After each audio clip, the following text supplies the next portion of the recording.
I do think there are legacies of colonialism that are deeply embedded in our lives today, economically, socially, culturally, and politically. I would say a large part of those legacies is negative when it comes to justice, equality, and historical trauma.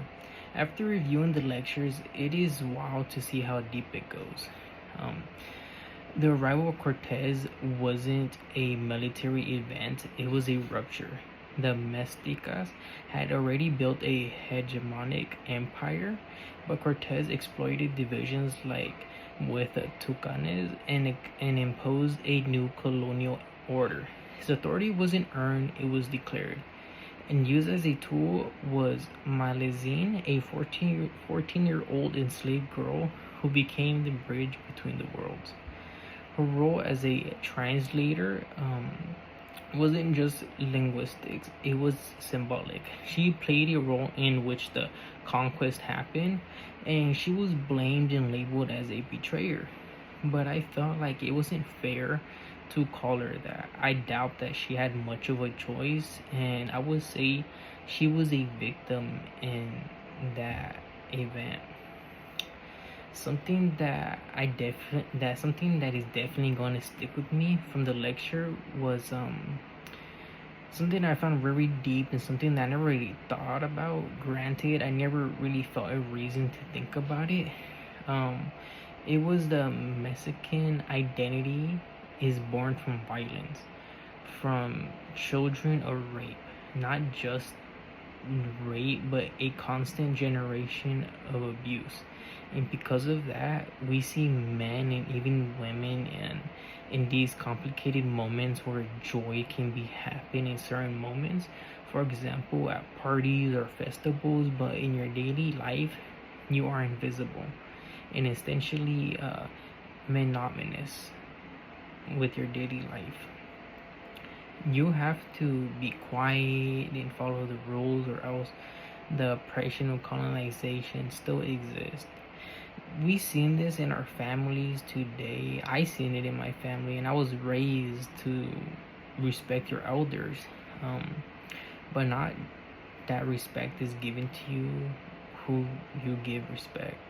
Um, that you have to give respect unconditionally, even though you might not receive the same respect you give, um, which is um, which I think stems from colonialism that happened in the 1500s. And it's wild to see that it's still embedded in our life today. Another thing that is shown that you have to tolerate your family members no matter what. Even if they wrong you, they say blood is thicker than water. But it isn't true. You get to choose who you want in your life, and you're not obligated. There's no rule or law that says that. And this concept is from a Mexican philosopher named Octavio Paz, who wrote a book called The Labyrinth of Solitude.